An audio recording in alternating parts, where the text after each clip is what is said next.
Welcome to JSA TV and JSA Podcast, the newsroom for telecom and data center professionals.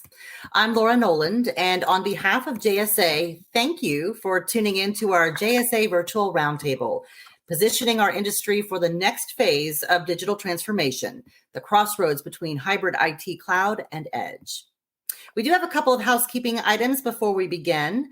Our first 100 registrants for today's roundtable have now received lunch delivered to your door or a gift card, so please enjoy.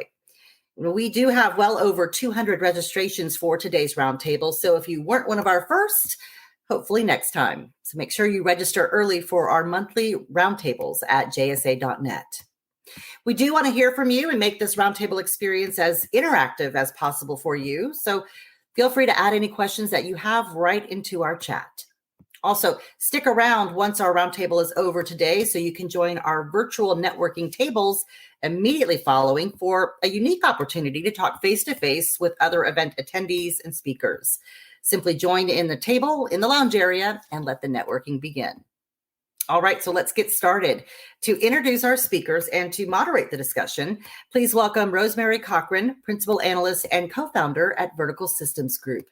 We appreciate you being with us today, Rosemary. The floor is yours.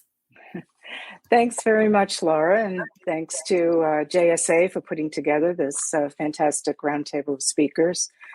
We have a lot to talk about today. It's a hot topic and getting much hotter. So I will start off with a quick slide from my company, which is really focused on networking services for many years. We've been through many transitions in the industry. So I'd like to introduce the speakers. I will, thank you. And we appreciate the invitation to participate. My name is Lauren Long, and I'm the Chief Development Officer and a co-founder at DartPoints.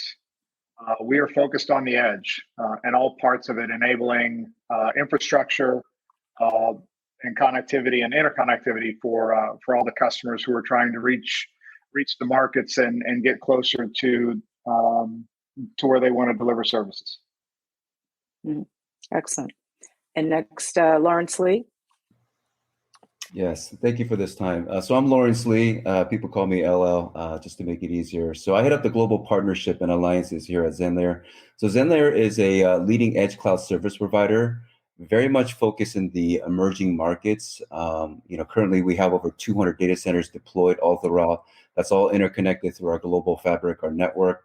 We run our bare metal cloud, which I'll kind of get into, allowing customers to really process a lot of their data locally in, very hard to reach countries, throughout India, China, Middle East, LATAM, et cetera. And so really excited about this opportunity to share a little bit about our company, what we're doing on the market. Thank you. Great. Thanks, LL. And next, Lisa Bodine. Hi, good afternoon, and thanks for having me. I'm Lisa Bodine with Involta, located in Duluth, Minnesota, where one of our data centers is housed. We have been providing hybrid IT services in edge markets really now going on just about 15 years. So we are located in several secondary markets. Today, we have really transformed our services to well beyond data center services and pair that with the strategic consulting and expertise of our team. So thanks for having us. And I didn't mean to pinch, I neglected to mention that Bruce Lehrman was supposed to join us and he was not able. So I'm here in his absence. Well, we're glad to have you, Lisa. Next up, Tim Parker. Thanks, Rosemary. Yeah, so Tim Parker, I'm the SVP of Network Strategy at FlexCentral. And FlexCentral is a data center operator. We've got 40 data centers spread throughout the US. One of the things that differentiates us a little bit from folks is that we have a large network presence. We run our own backbone, we run our own network services, and we've been putting a lot of investment into the edge computing now, working with partners like DartPoints and American Tower and others to help bring services and really connectivity out there to that near edge where people need that data. Okay, great. And Philip Marangella. Yeah, hi. Thanks, Rosemary. And good to be on the panel with friends and familiar faces to talk about hybrid cloud and IT. Again, Philip Marangella, Chief Marketing Officer at EdgeConnects. We obviously we build data centers for service providers, content, cloud, and IT service providers, network service providers. As it relates to cloud, it's about bringing the cloud closer to the end users at the edge. So we started out in North America, and we are now global and have expanded to Latin America, to Europe, and Asia. So in roughly 50 markets around the world, and numerous data centers to support those customer requirements to bring their data, content, and cloud services closer to end users. Fantastic. Well, certainly we have the right level of people here and a lot to talk about. So what I'd like to do is kick it off with one slide. This is a slide that we use, Vertical Systems Group, to talk about transformations. It's basically titled, what is driving network transformations, and the 5 C's is what we call it. It's the catalyst for making a change, because no one really likes to change if they don't need to. There has to be some reason or some trigger, some catalyst, and we call these the C's. And those are control, connectivity, cost, cloud, and cybersecurity. So, for instance, when we talk about control, here the catalyst is the need to look at more closely the management of networks and applications, particularly in across hybrid network environments. And then that leads also to connectivity, which is a catalyst for optimizing application performance and user experience. And we're seeing so much there, and be interested in the speakers as well, because a lot of shifts of different types of connectivity because of the different distributions of the workforce and work from home, work from anywhere, as well as capacities, because the demand for bandwidth is really skyrocketing. And that is really an issue that we're seeing also because of a lot of price compression. So the cost per bit is really getting more attractive as the bandwidth goes up. So the cost issue is always a catalyst to improve value cost ratios. And here looking at OPEX, CAPEX, and making decisions on new solutions that are better, cheaper, faster, and more cost efficient. And then cloud, certainly virtualizing the applications, their business applications, and the use of public and private cloud solutions. And certainly, from our research, there's a multitude of legacy applications that are still yet to be transformed. And cybersecurity, which I think is really just it's a nonstop challenge. And the way things have been moving, particularly with transformations, it has become an integral part of that process. So the bottom line is like, what's driving network and IT transformations? A lot. So that's why we're here today, and we're going to get started with some questions to the speakers. And I think the best place to start is, what is the customer perspective? What are the customer benefits of migrating to these new, or if it's not new, then ongoing hybrid IT cloud environments? So Lisa, could you take that one first?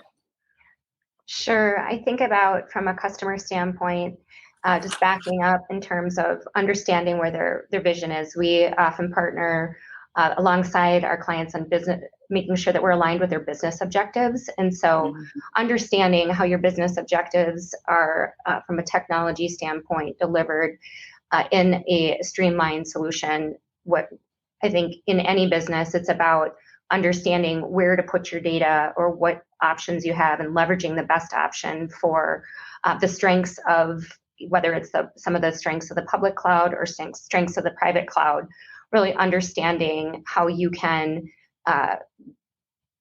streamline and take best advantage of the benefits of that particular offer. I think really understanding that time to value and decreasing your time to value that's tied back to your customer's business ambition is really important. That today we're seeing so much of that comes into having agility and being able to be an extension of our customers' teams. And that's the biggest part, I think, in terms of the benefits and helping your customer understand where the best solution is, whether that's taking advantage of some of the streamline and flexibility that the public cloud may offer, or some of the more comprehensive and customized solutions that a private cloud may offer. Mm-hmm. Great. Who would like to address that as well? Philip? Yeah, sure. I'll step in. Please. Yeah, from just from your the customer benefits from migrating to hybrid, right? Obviously, it's that flexibility that the customer has with connecting to the right cloud for the right deployment in the right location, right? And some stuff's on-prem, some stuff's pure public, and so forth. But having partners that help figure that out for the customer is vital in terms of their digital transformation journey. But getting back to your slide, which I think was an important one, and the points you laid out, there was two that stood out for me in particular, and that's in terms of the connectivity as it relates to the user experience, right, and the performance, right. And that's a huge driver as you look at the and then cost being the other one. But if you look at the volume of data, right, that's being consumed and created by end users is just skyrocketing dramatically.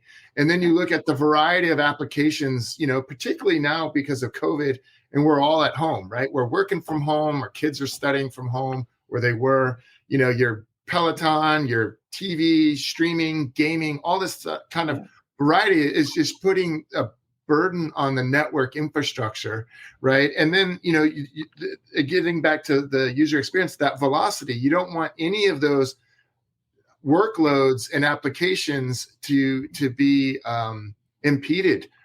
So that's what's a huge push and driver for us in terms of a much more distributed architecture to be able to support all those various demands on the network. When we as building edge data centers, much like Lauren and Tim as well, we're helping enable this huge wave of growth and demand for whether it's cloud, whether it's virtual reality, and now the metaverse and all of these kind of things. We're critical to help enable that, and having those distributed architectures interconnected with the networks and the other kind of digital infrastructure that's being built out. So it's interesting times. We're all kind of growing and building, and this is how we're all kind of collaborating, because it's not one provider that can do it all. We all have to kind of work together, share, and support each other. I'd like to. That's excellent. Yeah. To weigh in just quickly on that too. I think Philip hit it. He said it right. You've got that interconnection capabilities. You've got this entire ecosystem you have to build. And one of the things that we're getting a lot of feedback is not only the cost, but it's the ability to speed your execution up. You've got your production systems and stuff that are working maybe in a core data center or your own data center, but you need to get the new applications rolling, and you can't just take down or impact your ability to do business every day. So having that hybrid, connectivity, being able to run certain workloads out there in the public clouds or private clouds, and then have your core data center still doing all your back-end systems is really beneficial to a lot of our customers. And I think the customers, Philips and others out there too, who need to be able to make that transition when the time is right and have that choice of when they do it versus having to just forklift everything at one time. Right.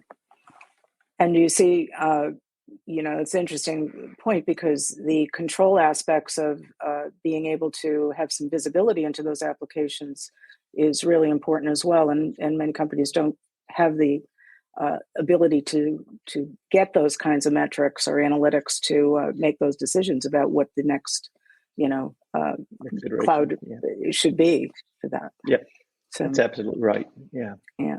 So, LL, did you want to talk about the benefits from your side? LL. Well, the LL who said he's LL. Okay. But the Lauren, if you. All right, I'll go first. Here, Lauren, you can share afterwards. Yeah. So for Zenlayer, we see the growth opportunity in the emerging markets because when you look at countries that are heavily populated, I mean, just the mobile broadband user base are just going to grow and proliferate, right? I mean, you look at India right now, their internet user base is twice the size of the population of the United States, right?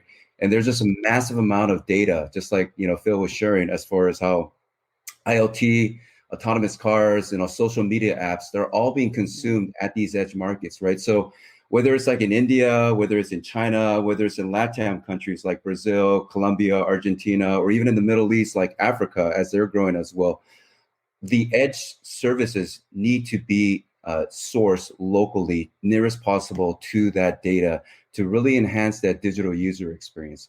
And so for our company, Zenlayer, we built a global network across 200 plus data centers where we run network connectivity, point and click on demand, where you could basically provision network services. You can also cloud on-ramp in these data centers into a public cloud infrastructure, whether it's AWS, Azure, et cetera, so that you can have a hybrid or multi-cloud infrastructure. The other unique thing that we deliver so that you can process and compute your data is we run our bare metal cloud edge services in these data centers. So we have 50 locations throughout Asia Pac, US, LATAM, and throughout Europe, where you can literally go into a Zenlayer website and basically dedicate resources so that you can run your gaming application, you can run a live video stream, you can run a blockchain infrastructure on our network. It's literally all point and click. And so we feel the market is going to go to the edge. Public cloud is always going to be there, right? You can store data, but I think the complementary of edge services is going to enhance cloud connectivity. Because if you look at cloud infrastructure, they're not in every market around the world. And so as edge service providers, like some of the data center operators here, we're going into other third-party countries, tier 2, tier 3 cities. And so we're allowing customers to basically process that data locally so that that digital user experience is really enhanced in those local markets. It's all about performance and low latency. Mm-hmm. Okay. So that was really an area we're going to get to as well, is more on the edge. But Lauren, did you want to talk to the customer benefits part for for hybrid cloud? Well, I was just going to comment. It's almost because even just a few years ago, CIOs would have that discussion of, how best do we do this? But, if you look at all the applications and the pervasive nature of technology across an organization, from HR to finance to manufacturing to DevOps, it's in every single part, and there is no single way to solve it all. It's like, like Tim and Phil both said, the CIO no longer can say, well, I'm going to do this a colo router. I'm going to do this a private. You have the application drives how best to operate it. And it could also be across multiple modalities where, as Tim referenced, there could be an application that lives across, a Flexential data center and also a Dartpoints data center, and it works together. So, I think we've entered the age where it's less about what a CIO would like to do and more about what he or she has to do. Right. Yeah, I mean, certainly the complexity is skyrocketing, and it's very difficult to make some decisions, particularly when some new technologies are being implemented because they have to be. It's just more of an accelerated implementation that maybe isn't long term, and there's a lot of hesitancy from enterprises. What we do research with is the investment. Should I invest in something that isn't going to be longer term? So also on that, the hybrid IT, we've heard from all that. Tim, did you have something you want to talk on that before we get to edge? Well, back to what everybody said, I think we've covered that pretty well, so we could move to edge when you're ready. All right, let's move to edge. Would you like to talk about it? I mean, the question I have is, when you say edge, is where's the edge? I mean, how far is the edge? I mean, what's the edges? Can be anything. When we start to look at, the transformation to manage all the applications, particularly when you get to the ones that are, high performance, low latency, and you're talking, AI and machine learning and 5G and IoT and all those things. How far is that edge going to go? We're kind of getting back to private networks that are basically on, right in my office and not or my home. How far does it go?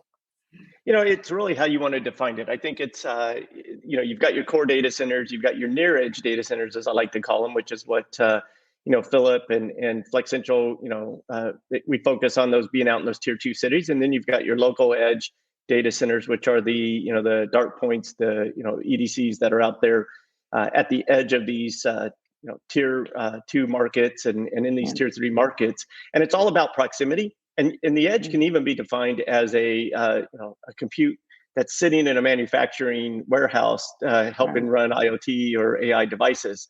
And the key to that is really being able to bring the entire ecosystem together. I like to think a lot of times that really to support the edge, you need to be in that sub 5 millisecond round trip latency. And so a lot of those things are going to be really critical to be able to do processing and manage data out close to the edge. And edge is going to, we already see it's bringing trillions and trillions of data packets back into the networks. You've got to make some smart decisions because transport can get really expensive. But on the other hand, you also want to be able to manage that with an interconnection strategy, because you're not going to put large compute out at the edge. You're going to have these data centers that are maybe a couple hundred kW, but your big public clouds and all of that is still important. And it's back to what we talked about at hybrid IT. You need the options to do a distributed environment out at the edge. You need the connectivity back to your archive, like LL was talking about, and to be able to deliver content closer. And gaming is always critical on latency, but all those things kind of play together, and you need a whole ecosystem of different folks that kind of help you do that. And then the one thing that I think is really going to change, and it's starting to change now, and your network hubs are moving away from your tier 1 cities, because latency, you can't transport that traffic all the way back and see 25, 30 milliseconds of latency to get back to a tier 1 city. You need to start transporting and sharing that traffic out at the edge. And so you're going to see a lot more local traffic that's going to be produced, and then it's going to be aggregated. And then only the critical traffic do you want to send back to those tier 1 cities or back to those public clouds. So you've kind of got to try. That's one of the big transformations I think we're going to start seeing, is folks are going to start trying to manage their peering and their connectivity out at the edge, so that they're not paying those high level transport costs, but also because the latency is required. Right. Yeah. Rosemary, just to kind of expand on Tim. I was just going to expand on what Tim was sharing, just to kind of share a perfect use case example. Is that the edge to us is really about geographical distribution, right? I mean, when you look at a customer of ours that has billions of users around the world that does video streaming, okay, there's really no way that they can process all that data in a centralized environment. It needs to be distributed in edge markets all around the world, because they have users in Middle East, Latin market, US, in Asia Pac, all throughout, right? They have to be able to store a lot of that data and that compute nearest possible to the source of that data, so that, a young kid that's like streaming some type of data, that latency and performance is really enhanced. And so they need to have a distributed infrastructure to be able to serve all their end users all around the world, because if you have like over 600 million active users at one time, there's no way they could process all that through a centralized environment. So that's why edge is actually critical to help serve a lot of these customers and users all around the world. And I'll add on to both what Tim and sorry to interrupt, Tim and Lawrence mentioned. In terms of definition of the edge, now the edge is sexy, but we've been doing the edge for a decade now, long before it was sexy. But we often get asked that question: how do you define it in terms of size or location and so forth? And we don't, right? It's our customers who define it in terms of, is it a tier 2 or tier 3 market? Is it a very small data center, or it could be hyperscale in a core market? And it just depends on the customer and the workload and their specific requirements. But at the end of the day, the other thing that Lawrence said earlier is very important. Where we see the greatest growth of the edge is internationally, right? I think the U.S. is got from a performance and latency perspective, it's got a pretty good substantial base of infrastructure. South America, traditionally, it's always been through Brazil to serve the whole kind of region. Now you're seeing, Santiago and Bogota and all these other markets proliferate to support that. In Asia, right? Well, Lawrence mentioned India, so it was all just Mumbai to pretty much support the entire country. And so now we're trying to build out an entire platform in India to support that huge population and demand growth in that country. And again, throughout Asia, China, Indonesia, and so forth, there's still tons of underserved markets that go beyond the Singapores and the Hong Kongs, but to support all those people, all those applications and workloads. And then lastly, it's traditionally been download centric, like that distribution aspect from core out to the edge. But so much content is being created at the edge now, right?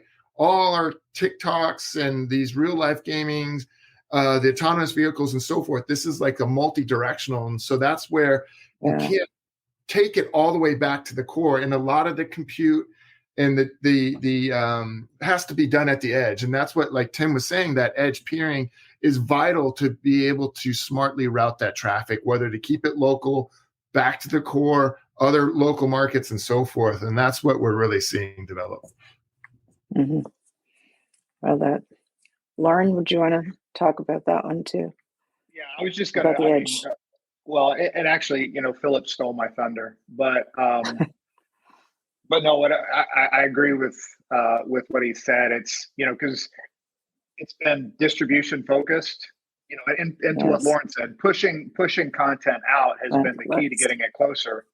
Mm-hmm. But where there's still a chicken and egg, and the edge is evolving, is going to be the multi-directional facet of this. And how does, for example, a game, and you can pick your multiplayer online, it all has to come back to a central point somewhere, on a North American server for Call of Duty, for example. It all has to connect somewhere. And how does that application break itself apart to serve locally, but still integrate centrally? And more importantly, at what point will the application developers be able to invest the R&D to create that type of distributed application when the edge itself, from an infrastructure standpoint, is still evolving?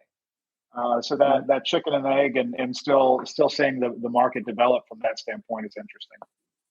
Yeah, well, so Lisa, what's Involta's perspective on edge? Well, I certainly think the gentlemen have the technical aspects covered when we think about where we're going, keeping up with the pace of innovation, and looking at they're speaking about the global impact. When we think about still what's on the horizon for our communities here that we're serving, right? Local, state, federal, we know that billions of dollars will be put in bandwidth infrastructure investment in the coming years. And how can we partner with our communities, with our customers, to bring the edge to them, especially in the secondary markets that many of us serve? Customers expect it. They want it today. It's an on-demand generation that we're serving. And so it is really important that we continue to be adaptable, leverage each other's partnerships.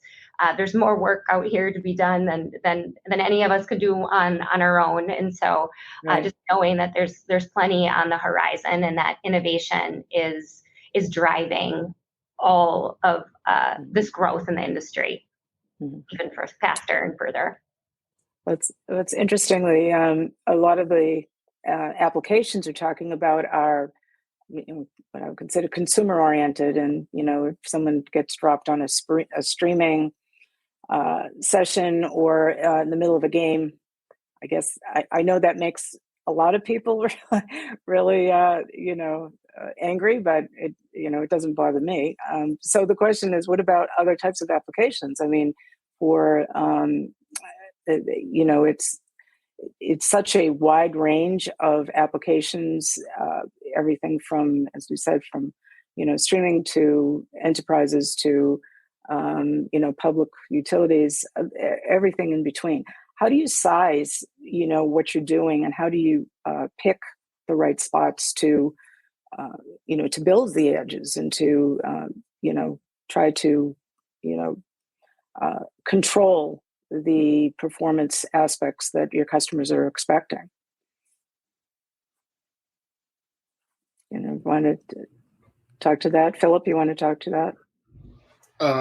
Thanks. Put me on the spot. No. Look, if you think about like the digital supply chain, right? This is what right. It's from data centers to networks to towers and so forth. It all has to kind of interoperate, and we're a key. It's like Ryder trucks, right? We're a key enabler, and we have an interesting view on where the demand is going, right? We have the largest cloud customers as customers. The biggest networks and major content providers. And so we don't speculatively build our data centers. So we work with them to figure out where do they want to go, when, and how, and to what scale. And again, as I touched on before, a lot of our growth, we've established the edge in the US across 30 markets, right? That continues to grow and scale, right? It doesn't mean the core goes away. I'm sitting here in Ashburn, and it's amazing to me driving to work every day, still how many cranes and 4 walls are being put up by all these major, both cloud, data center providers and cloud service providers right here in the biggest market in the world. So it continues, Ashburn will continue to grow. But if you look at markets like Portland and Denver and Detroit and so forth, that was like Ashburn 10 years ago. The amount of data traversing those is significant in the scale, and they're becoming smaller regional or local hubs in their own right. And then at the same time, the international, I always analogize it to like these airports, right? And you have like the big hubs like London Heathrow and JFK and LAX, but then all the other, regional hubs and local hubs and different planes and all this kind of stuff. Instead of moving people around, you're just moving these bits and bytes and data and so forth. And it's just, we're part of that supply chain to enable that kind of digital commerce around the world. And it's all these things. It's consumer, like the gaming is huge. I talked about the metaverse. I mean, you still need, I just wrote an article, you still need the physical verse to enable the metaverse to work properly, right? You can't be in the virtual world and have latency affect, your experience. Otherwise you'll be throwing up.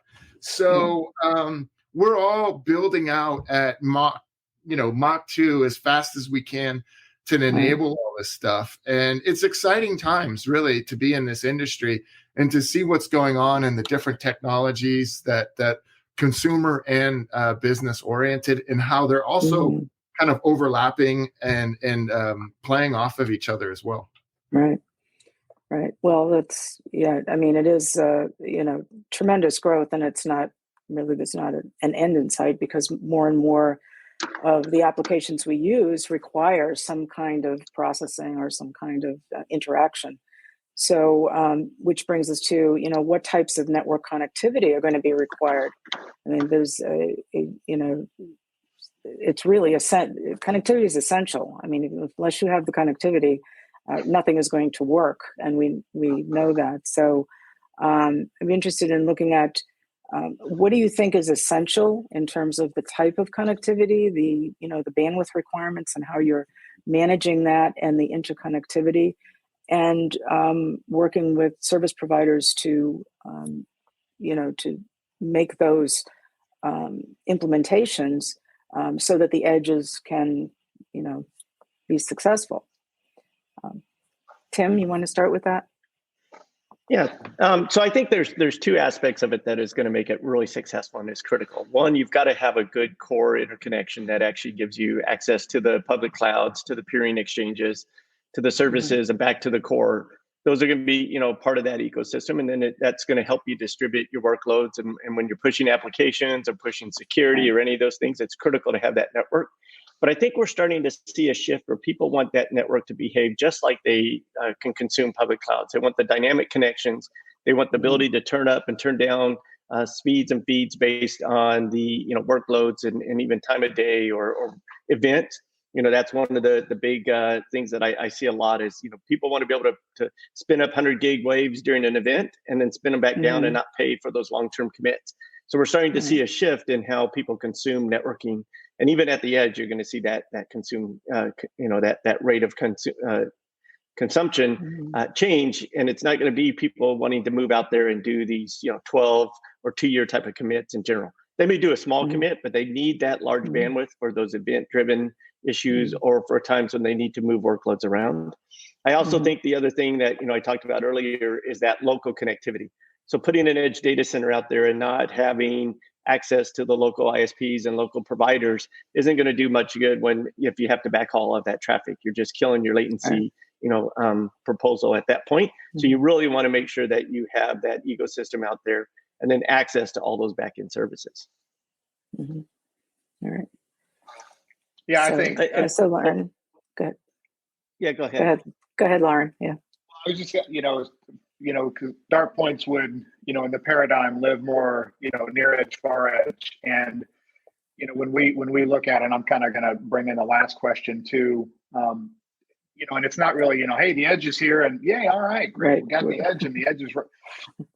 It's not that, right. And Tim and Philip, we all create the base digital infrastructure upon which all of this then builds, right? It starts with the data center, and on with and then the connectivity, the interconnectivity, the cloud infrastructure, high power compute, and really location is critical. When you start getting into these markets where customers want to go, and like Philip said, this isn't a speculative thing, because you can't get it wrong very many times and be successful. So it's the right location that not only allows the participants in the market that want greater access to applications and content, but also the right location that connects to the core that allows the application and content providers to connect. So really, it's about enabling that connection, and you need agreement from both sides of this is the right place,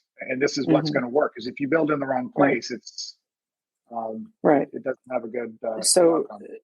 So you're looking for obviously multiple service providers that can give you diversity, path diversity and resiliency.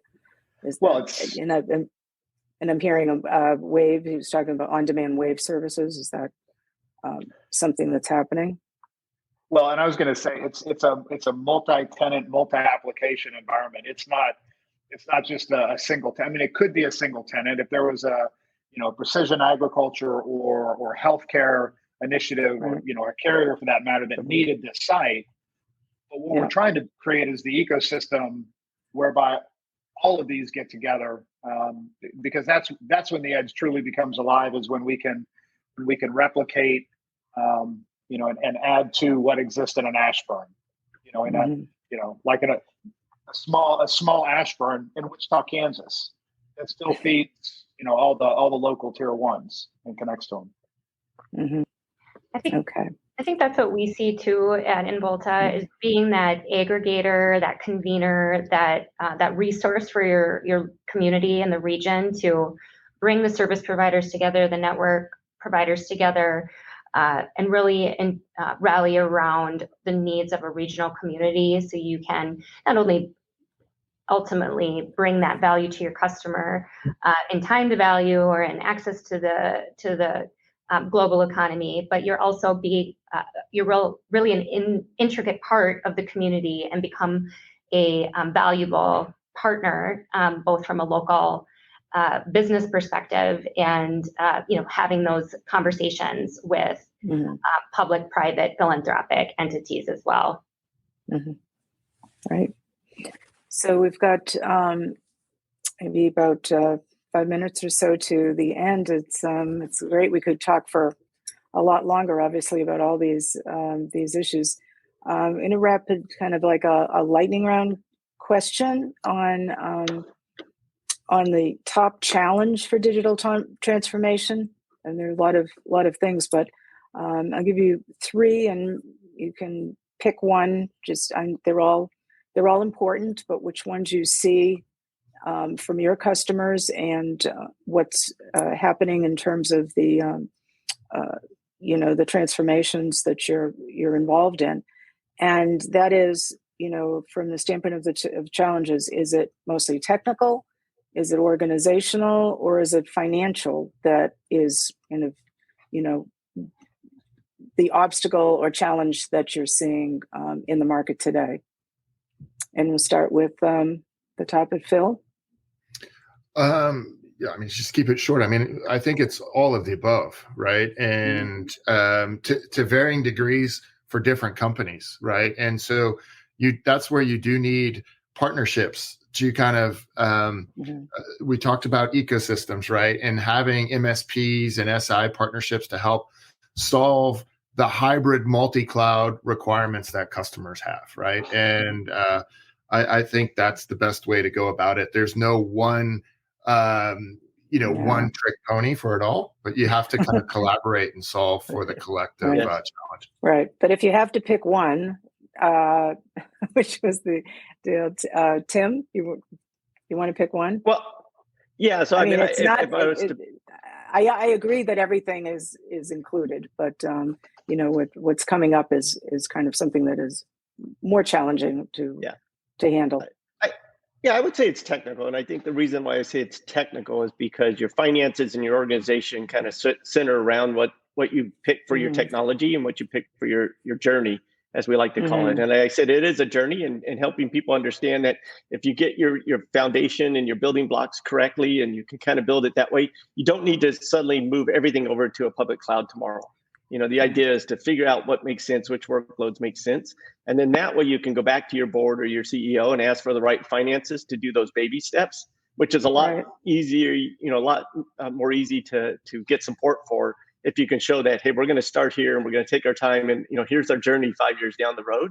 And so that's what I think is important. But that figuring out the technical aspects of that and which parts you can bite off early on and which parts you need to wait until you've got the foundation is really important. Really, exactly. Lisa, you want to pick one or talk to one? Sure. This is definitely difficult. I would say from perspective and the lens that we see it, or I see it, it would be organizational in terms of that's where workforce sits, and keeping up, going back to the speed of innovation and the speed at which the industry is changing.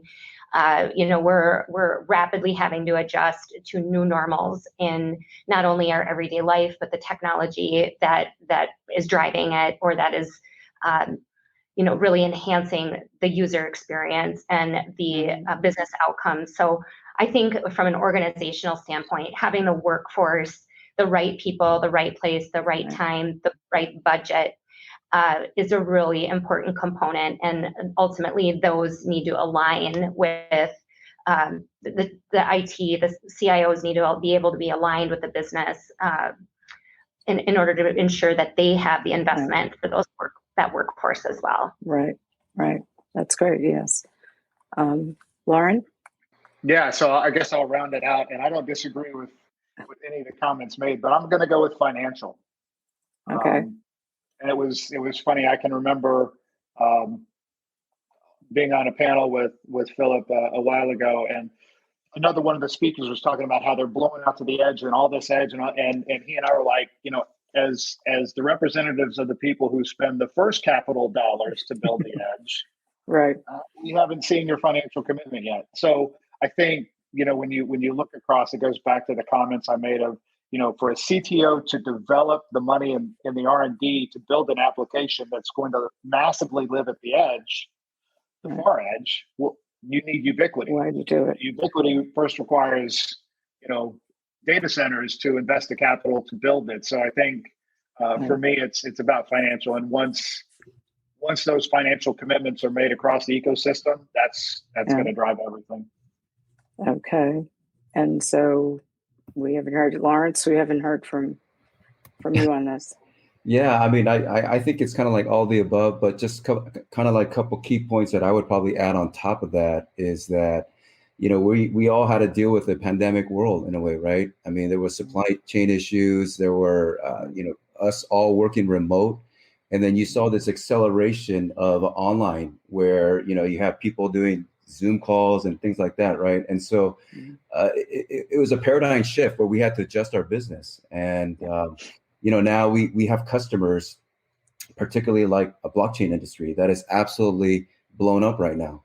And, their industry is really interesting because, being typical like a central bank, they're exact opposite. They're a distributed, decentralized infrastructure that leverage edge computing where they need to have these servers and network in these critical markets. It's just being able to adjust to all these kind of changes that we all went through, and just kind of like just adjust your business and how you serve your customers in the end as well. Yeah. Right. Okay. And who did I miss it? Tim, did I give your yeah.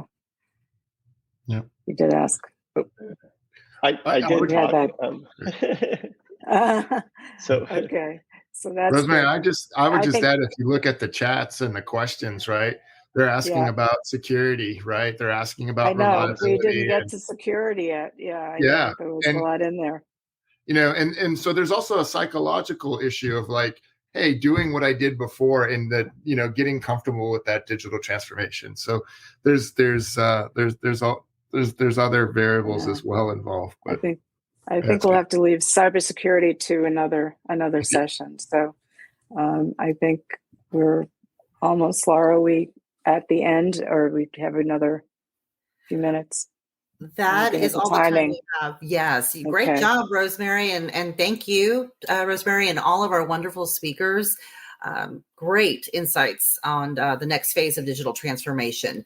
There is still more, so don't worry, Rosemary and speakers. We'll get to security and all those other topics that we're talking about.